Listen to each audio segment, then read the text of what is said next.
মধ্যপ্রদেশের মান্ডালা ও বালাঘাট জেলার কানহা ন্যাশনাল পার্কের আয়তন 1067 বর্গ কিলোমিটার।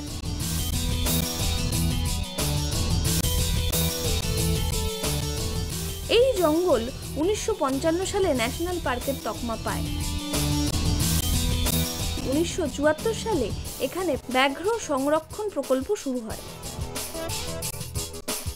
শালের ছায়ায় অবাধ বিচরণ করে বন্য পশু পাখিরা।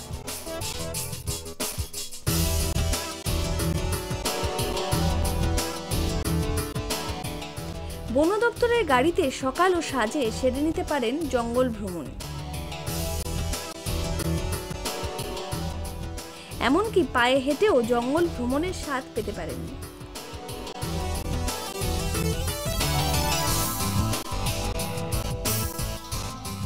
ভাগ্য ভালো থাকলে অন্য পশু পাখিদের সাথে দেখা মিলতে পারে বাঘেরও। কিন্তু কানার মূল আকর্ষণ হলো প্রাকৃতিক সৌন্দর্য। পাখির কলরব আর বাতাসে পাতা ফুলের গন্ধে আপনার মন তরতাজা হতে বাধ্য।